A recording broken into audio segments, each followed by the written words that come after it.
Можех цял живот да съм нещастна, че не играе Медея, че не играе Леди Макбет, какви роли. Не бе, даде ми се сийка да играе, циганка да играе. Ами наслаждавай се на това, което ти е дал Господ, бе. Радичков можеш от най-обикновената история да разкаже нещо и то да стане вау. Че моята майка е най-големия борец на света. Какво ти помага да продължиш напред? Плаках, реки сълзи изплаках и казах, айде и това приключи. И въпреки снега в косата, аз мисля, че има още много хубави неща, които да се случват.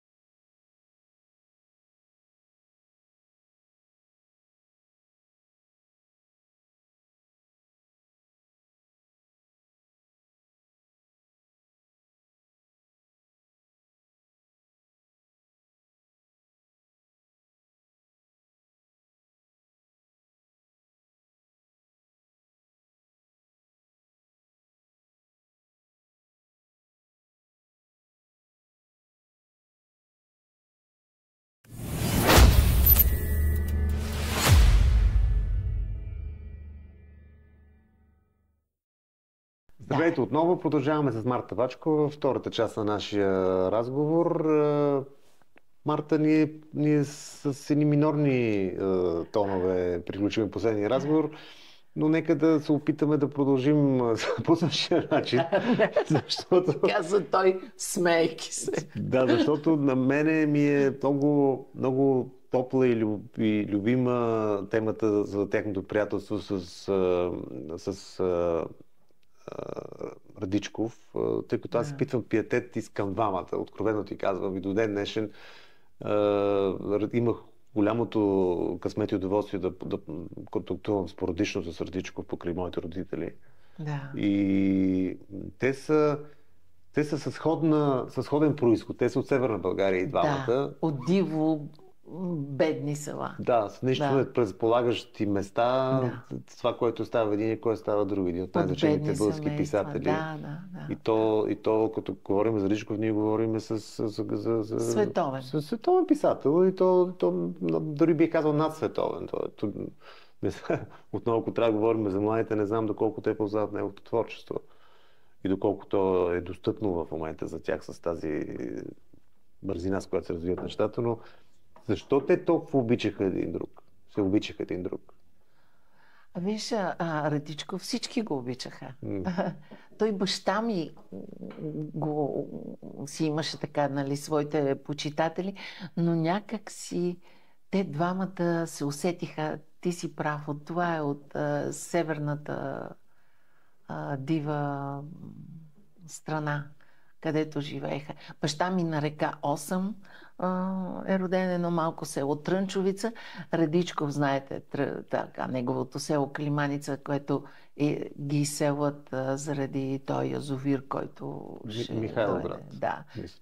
Което е историята на Последно лято, нали, където баща ми изиграва Иван Ефрейторов, един герой. Това е сходни съдби имат. Идват в големия град и искат да се учат и да се... Имаш ли представа дали, примерно, са имали сходни спомени? Защото игрите са им били същи. Те са играли на кълъч, на ножка, прашка. Да, ножка, точно така. Има ли се такива разкази? Аз лично не съм присъствала, но знам как, когато Радичков говореше, просто... Всичко мълчеше. И този филм, който преди малко се появил тук от комшиите, няма да го има. Като че ли замираше Вселената, замира Вселената. А баща ти не беше ловец?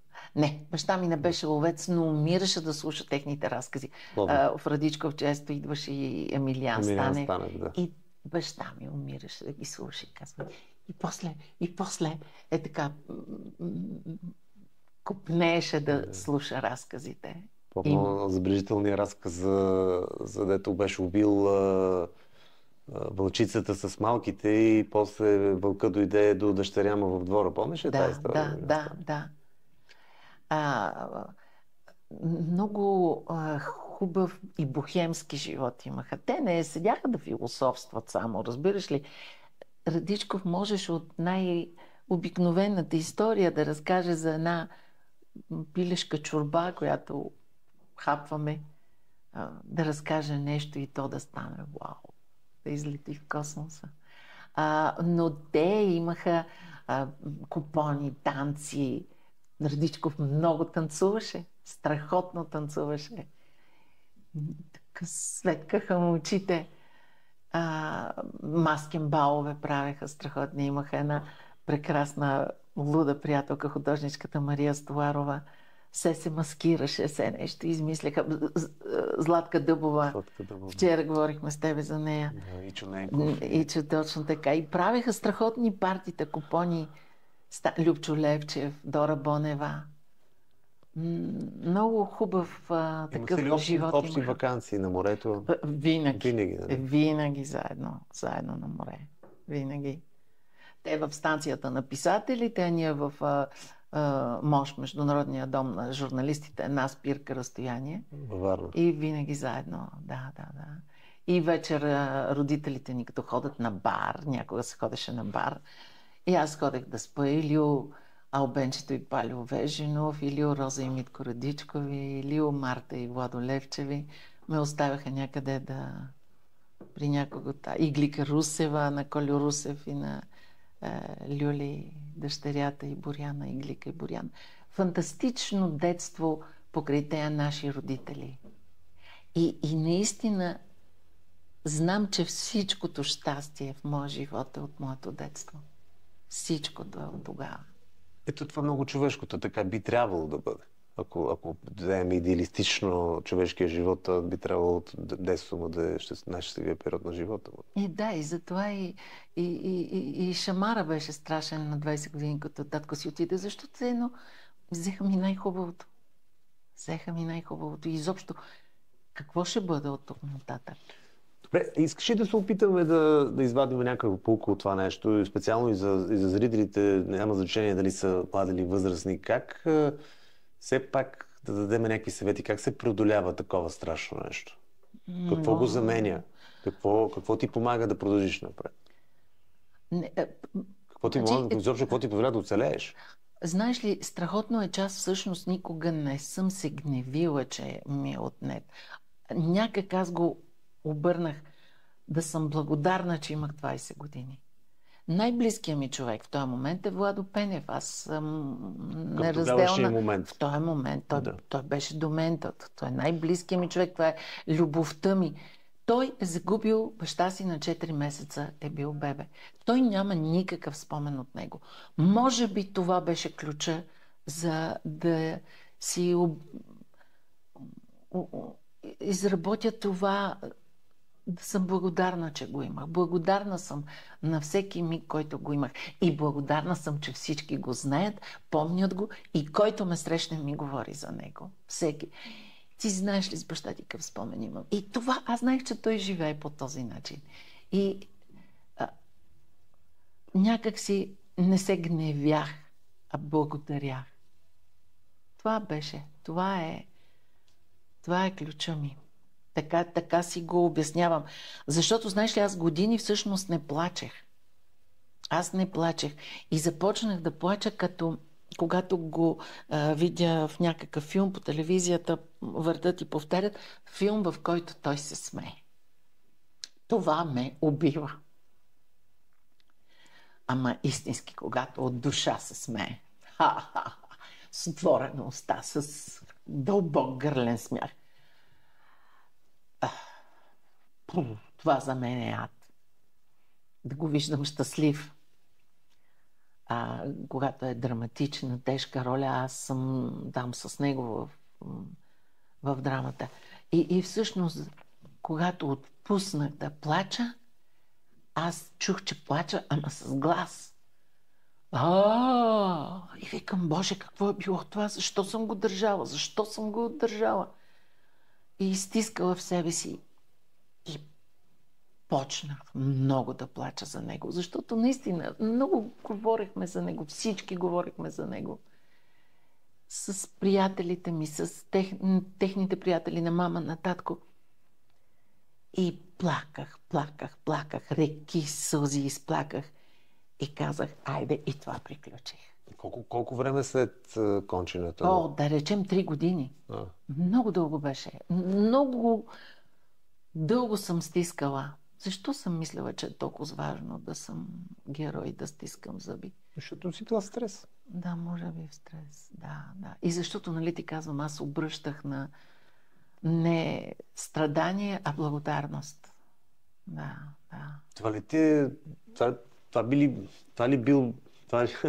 Това ли би бил съвета към един човек, който е загубил близък днеска? Да, обаче това може да е съвет към разумен човек. Ако на едно дете, как да му кажеш, загуби майка си или загуби баща си, бъди благодарен. На какво?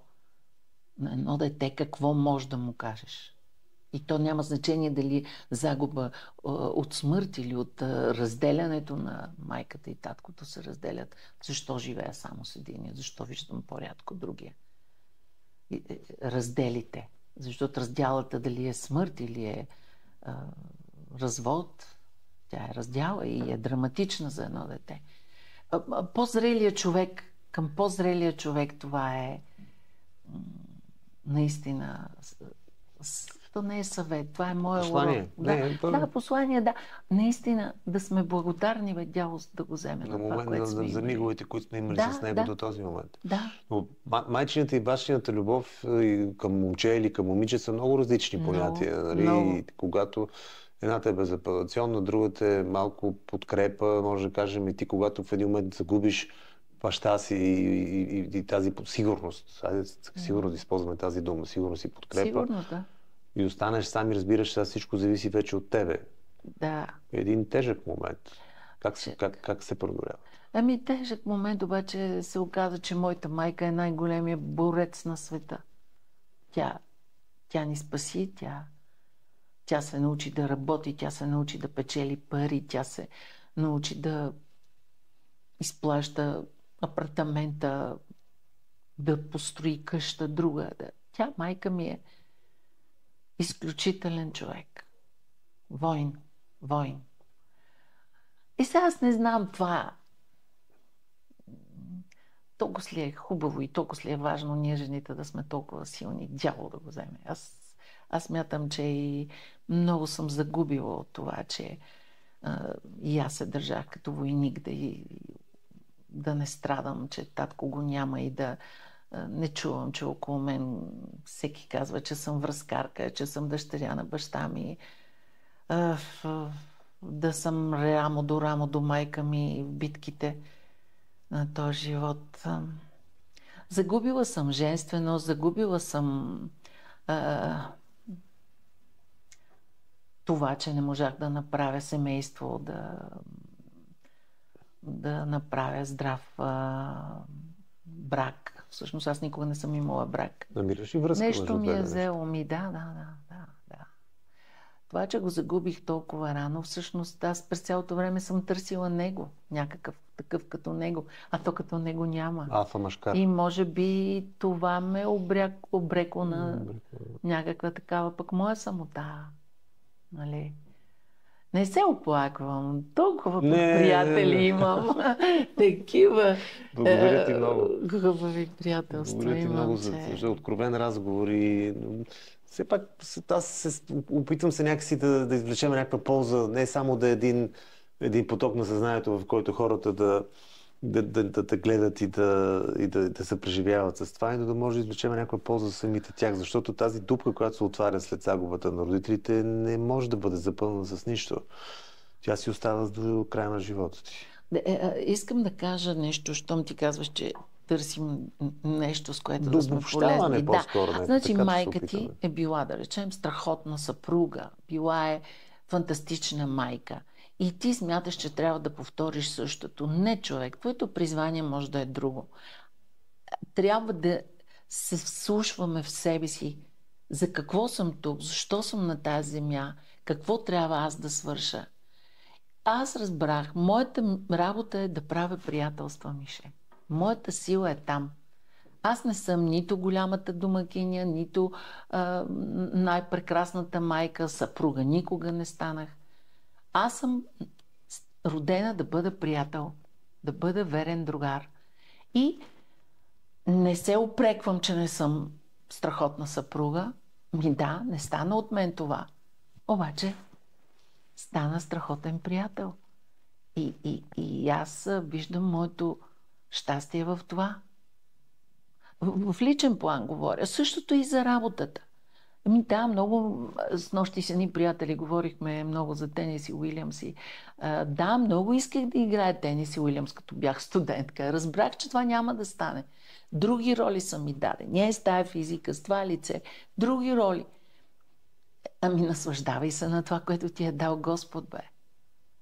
Аз можех цял живот да съм нещастна, че не играе Медея, че не играе Леди Макбет, какви роли. Не, бе, да, не ми се сийка да играе, циганка да играе. Всякакви идиотки, баби, кретени, какви ли не реститутки, политички, какво не съм изиграла. И това ми е било. Това е. Обаче с това пък стигнах до много хора, получих много обич. Страшна обич. Защото, виж, ние с Владо Пенев, нали сме така толкова неразделно близки от студенти, по колко различен начин се развиха нашите кариери. Когато той беше актьор в театъра и правеше страхотните си роли, но беше популярен само за ограничен кръг хора, от нашите среди. Аз бях вау, стадиони, скандиране на името ми. Заради популярната култура. Да, точно. После при него дойде под прикритие, дойде тогава при него популярността на съвсем други години. Виж, колко по различен начин се завърта и кариерата, и живота.